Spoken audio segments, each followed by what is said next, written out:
It's officially been 1 week since Digimon Survive has joined the Bandai video game universe, and with it comes a whole new world for players to explore and experience. I myself have thoroughly been enjoying my very first visual novel game alongside my very first tactical RPG game and have been dying to make a video about it. But because I'm nice and don't want to spoil anything about the actual story of the game, I figured I would just borrow its characters and Digimon to make a brand new kind of TCG video. Welcome back everyone, my name is Steven, I'm your true champion, and in today's video we are going to give Digimon Survive characters their very own decks for the Digimon TCG.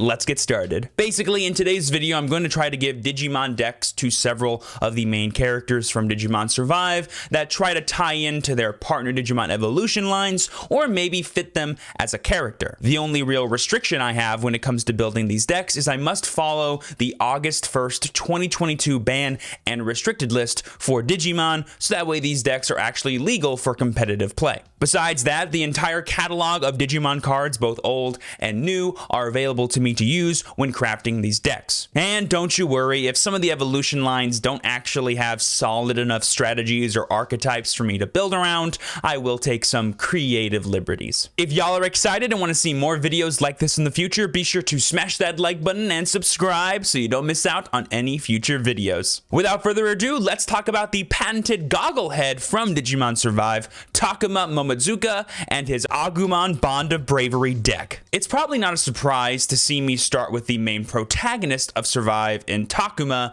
but it might be a bit jarring to see me choose Bond of Bravery as his boss monster versus something classic like War Greymon or something hilarious like Tyrannomon. And as appealing as something like War Greymon Tribal or Tyrannomon Rush might be for Takama, as they kind of are his boss monsters from Survive, I decided to go for something a bit more meta, not in terms of like being good, but in terms of like complicated slash like deep. Believe it or not, the deck that I have for Takama isn't built around Bond of Bravery, it's actually built around the Anime Expo Digimon Survive promo Agumon. This is the only actual connection we have from the Digimon TCG to Digimon Survive, so of course I have to include it in the Digimon Survive decks. But that kind of limits my options because this Agumon requires red tamers in play, and the other decks use green and white tamers respectively. So my challenge really wasn't to figure out what Greymon deck to give Takuma, it was how do I accurately and properly use this card without just throwing in a bunch of dead bricks into an already existing deck. And believe it or not, the answer was quite simple. One of the best red tamers that exists that directly supports Agumon and Greymon is the Takamiya Red Tamer from BT6, and if you're playing this tie, you should probably play Bond of Bravery as well. This is Takama Mamazuka's Agumon Bond of Bravery deck. It's super aggressive and I think is a perfect fit for the character. And one really cool thing that I decided to do with this deck was also include EX1 Skull Greymon, not only because in Survive you can become Skull Greymon, but because he has the really handy on deletion effect to let you play any Agumon you want from your trash in Suspended, and because the Agumon promo from Anime Expo has an on play effect, this allows you to constantly reuse it and delete your opponent's Digimon with 3000 DP or less. This deck is really good at gaining early resources and turning them into early aggression thanks to your powerful Greymon cards, and in the late game it can set up for a really powerful burst turn with Bond of Bravery plus BT6 Agumon just to delete 3 of your opponent's security whenever you need to. And one thing I really love about this deck is the parallel it draws with Digimon Survive. This deck basically treats its evolution into Bond of Bravery as the finishing move that ends the battle right then and there, instead of some kind of static transformation that lasts forever with no cost. Kinda like how in Digimon Survive, if you choose to evolve right out the gates in battle, it'll gradually drain your SP every single turn as a maintenance cost. Usually it's better to wait till the end of battle to evolve so you can be more efficient with your SP and finish off powerful bosses. That is a really scary comparison that kind of makes this deck perfect for Takama. Up next, we have the character that I, and probably many others, sprinted to get max affinity with, Aoi Shibuya. Similar to Takuma, there are a ton of cards in the Digimon TCG that support Labramon and its many diverging evolution lines. But there's only one card that's been printed that directly relates to Aoi's Labramon from Digimon Survive, and that is the purple Anime Expo promo. So rather than building a yellow DP reduction type deck or a blue level 4 toolbox deck, we are instead building a purple Cerberusmon Rush deck. Purple Rush, for those that don't know, is a really powerful subset of purple decks that utilizes powerful trash effects like Eismon Scatter Mode or even Dobermon to help you fill your trash with powerful cards like Cerberusmon that you can then recycle later with things like Omnimon Zwart or even Anubismon. This is the final product that I have for you guys, and any fan of purple from BT7 will recognize this deck,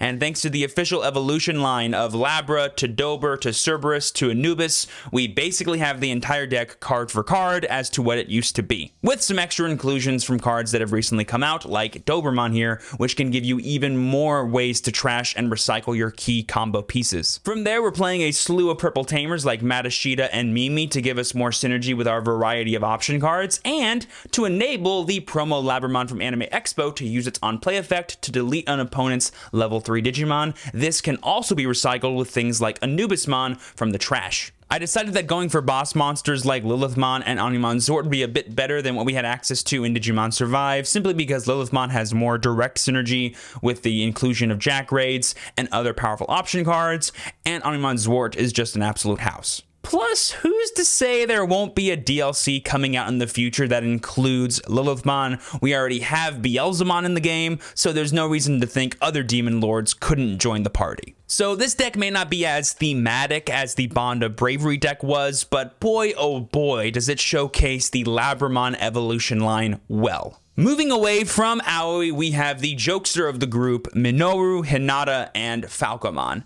And let me just say up front that this is probably the weakest member of the bunch in terms of Digimon TCG support. Yes, we have the Anime Expo promo of Falcomon as well as the powerful 2-drop rookie from BT4, but besides that, we have nothing. According to Survive evolution lines, Falcomon turns into Diatarimon, which turns into Yatagaramon, which turns into a bunch of birds like Zhuchaomon or Valdermon, which by themselves are not really cards you can build decks around. They're more of just like tech pieces you throw in to other decks. So yeah, I had to take a lot of creative liberties with this one, but I think I was able to make something really cool. Clearly, we need to build a yellow deck so we can seamlessly include the Falcomon Anime Expo promo, and I also want to try to include a deck that has Zhuchaomon as it's the highest quality card from his evolution line in the TCG. Taking all of these parameters together in the available card pool, I give you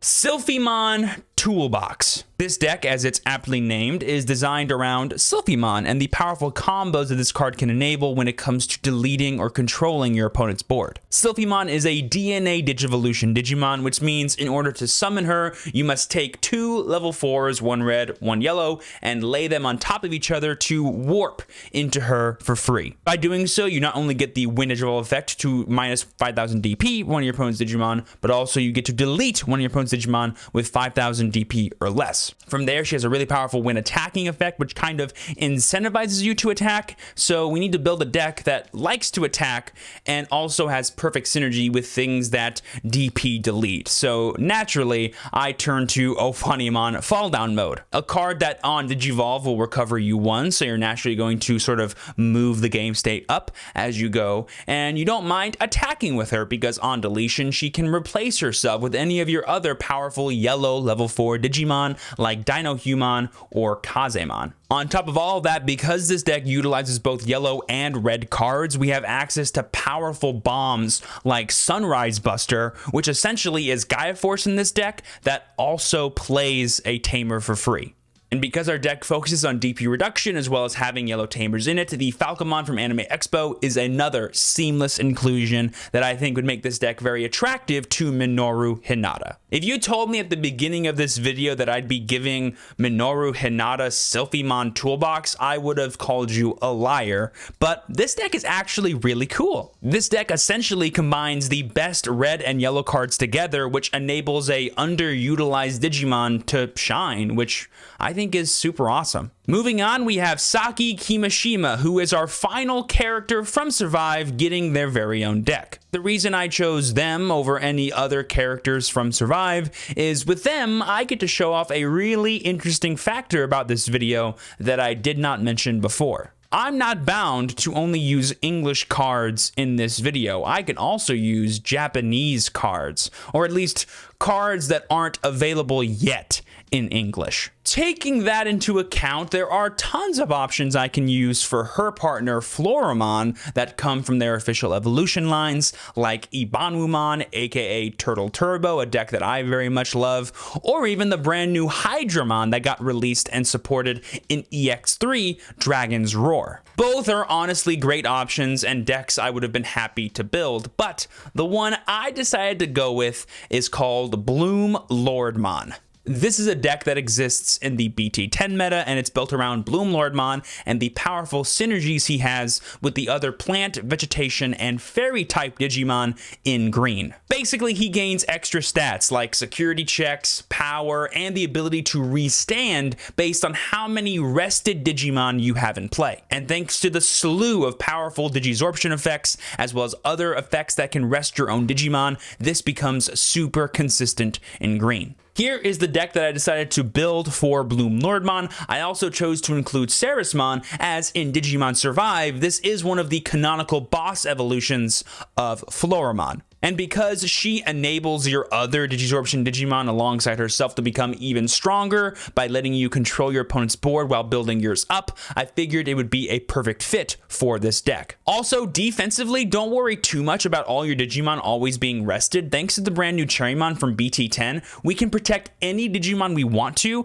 as long as another one is rested and in play. There are moments when playing this deck where you've already used a Bloom Lordmon to get like a piercing 3 damage check through, and once you've done that, you just kind of like let your opponent kill it, because if you have another one, you can summon it on the following turn for basically free and unsuspend it so it could potentially go for game. And don't worry, y'all, we still are playing 2 copies of Floramon in this deck because we kind of have to, otherwise Saki would not touch it with a 10-foot pole. And I've gone for the 2-drop Floramon here instead of the 3-drop one because this enables us to have more Digisorption synergy, because if we have 2 memory, we can just play this, rest it, and then evolve into a thing like Cherrymon or Blossomon for cheaper. I think Saki would not only find this deck as beautiful as herself, but also a ton of fun. And boom, there you guys go. I gave 4 of the main characters from Digimon Survive their very own decks. If you want to see me do it again for the remaining 4, be sure to leave a like and subscribe.